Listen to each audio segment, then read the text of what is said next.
Alright, Alpha fam, let's do a quick market update. Before we begin, I do want to say that nothing in this video is financial advice. Everything is for educational purposes only. This is just my own analysis on the market. Also, if you're new to this channel, if you could please like, comment, and subscribe, I really do appreciate all of the support. Now let's get into this market, guys. So, pre-FOMC. Tomorrow is the FOMC. Tomorrow is a big day.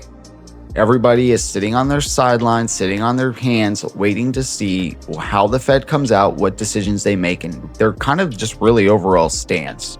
A lot of times it's not so much the Fed rate decision because that's already been priced into the market. It's the actual tone that Jerome Powell has when he comes out. With that being said, let's dig into the charts. So Bitcoin's actually making a pretty decent move right now, guys. As you can see, it's had a decent little move over last night. You can see like yesterday, it kind of came down. We had this little move up and it's been kind of consolidating in this area. We're getting a bit of a move right now. Bitcoin is well above its 50-day right now on the 4-hour, which looks pretty good. Just looking at this right now, guys, I think what we could see is we could probably see a push today. And then it just depends. We could get a buy the rumor, sell the news event. So like example, Jerome Powell comes out, very neutral, 25 basis point cuts. We pump into the event and then we dump afterwards for a couple of days. And then from there, this would give us a chance to probably retest a level or so, maybe make up a lower high. And then from there, I think we should see a continuation.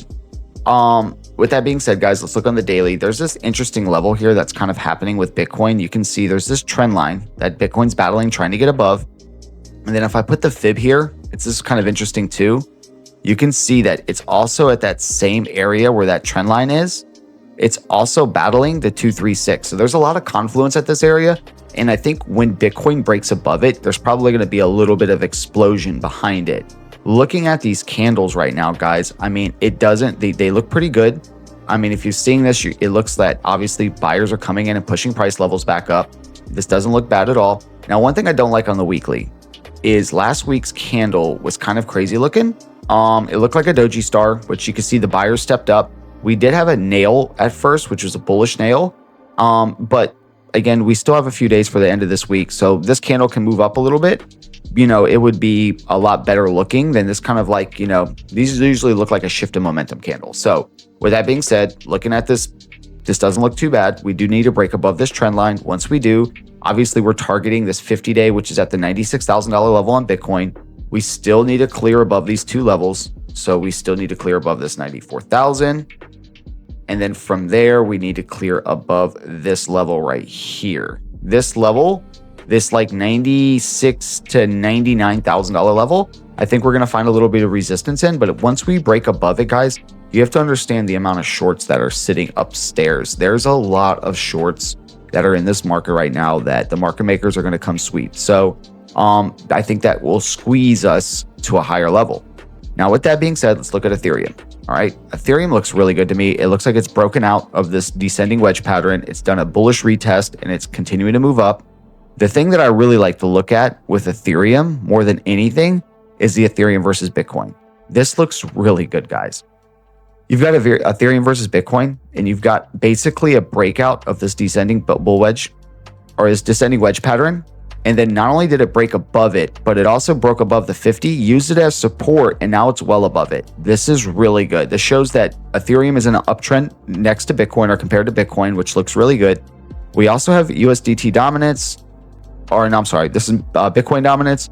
We got that bearish retest. We've been moving down. Again, I think we're one of the first channels to actually talk about this, guys. I haven't really seen too many people put an emphasis on this, but this is something that looks pretty good too, guys. I don't see a lot of guys talking about. I would like to see more of a continuation down. Let's get a little bit of a move down. But again, we still have a bit of the day to go. We are starting to get a bit of a move. So let's see how this goes. Looking at USDT dominance, it's still kind of in this pattern. It needs to I really want to see it break below this 6. Once it gets below there, you know, I want to see it kind of get below some of these levels. And I want to see it break a structure. That's honestly what I want to see. You know, right now we are making higher lows. But then, you know, there is an argument to say, well, it kind of does look like it's making a bull pendant. So let's see how this goes. But I think if this thing can break down, we might be in the process of doing like a 5-wave crashing pattern. So if we say that this is there, let's say that we're still in the 3, and then we can maybe come back up and then we get a move down. And then in between that, we're doing an ABC right now. So you got this A, B, and then this would complete the C. I don't know, guys. You know, I'm just kind of looking at this objectively, trying to get some ideas of the direction that we're going to go. Also, too, looking at the Dixie. Not a lot of people talk about the Dixie, but we like to monitor it. All right. Looks like it's trying to get back above this 50. We don't want it to be above the 50. We want it to get below the 50. We want to see the dollar weaken because it's going to make risk on assets go up in value, and it's going to be good for your bags. Also, too, we got to look at TradFi markets. All right. This is TradFi markets. And you can see they're just kind of consolidating right now. They're not really doing a lot.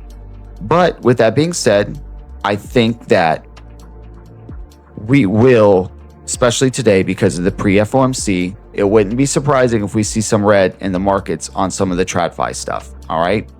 That wouldn't surprise me at all. All right. This is futures. It looks like we're starting to try to, I don't know, we're a little bit before the daily open happens, guys. You can see it's kind of consolidating to the side. I'm kind of interested to see how the daily goes. I'm obviously watching this stuff very closely. I get a good bias on my day based upon futures just because the traditional markets usually follow futures. So if we start seeing some red in futures prior to the US opening, there is a good chance that we could see a little bit of red in the crypto markets because there's a chance that it could follow behind it. I'm not, at that point yet to say that's necessarily going to happen. We're still a little early before the daily opens. And then we've also had a little bit of news come out. Like Michael Saylor says, the following banks are now issuing credit against Bitcoin. We got Citi, JP Morgan, Wells Fargo, Charles & Schwab, Bank of America. And then we had some other data come out today too. There was something with Trump. Yeah, he says positive economic speech today, bullish for markets. So we've gotten some pretty good stuff that's coming out. I am not in the camp that I think anything looks bad right now. Honestly, I think things look pretty good for crypto and Bitcoin. Crypto and Bitcoin, honestly, have been getting beat up for the last couple of months. It's its turn to run.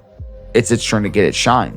Everything else has kind of had a chance to run. Futures, stocks, gold, silver, Bitcoin and crypto are the only thing that's kind of lagging, but they're always going to lag, guys. They're always going to go last because they're the riskiest assets. So they're the farthest down the risk curve. They are the riskiest. They have the highest potential for upside, but they also have the highest potential for volatility. And this is the reason why they always go last. Look at alt season as a condition.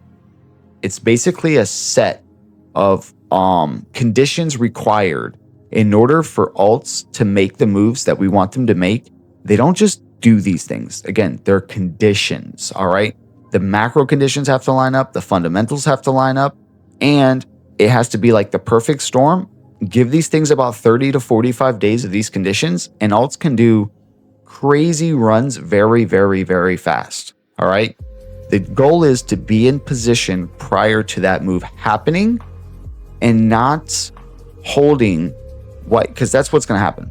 Essentially, people aren't going to believe in the move. It's going to happen. When it starts, people are going to FOMO, and then you're going to have a lot of people that are going to think it's never going to end, and they're going to really, really get wrecked. All right, guys? With that being said, I'm watching things closely. Keep your notifications on, and I'll keep you guys updated. Also, if you're new to this channel, I really do appreciate your support. I've been doing this for a while, guys. I've been in crypto for the past 5 years. I am an expert inside of Capital Club. I host the bi-weekly Crypto Talk workshops in there for Luke. I am also a founder of Alpha Syndicate, which is a community that I created because I was getting an overwhelming demand of people needing help, wanting to navigate these markets. And they were just tired of being tossed into these communities where they're just, 1 out of 10,000 people that have absolutely no idea what's going on, and there's no way to really learn. If you're tired of that kind of stuff, guys, I created a solution. It's called Alpha Syndicate. If you want to get some more information, click the link below, send us a DM, and we'll see you inside.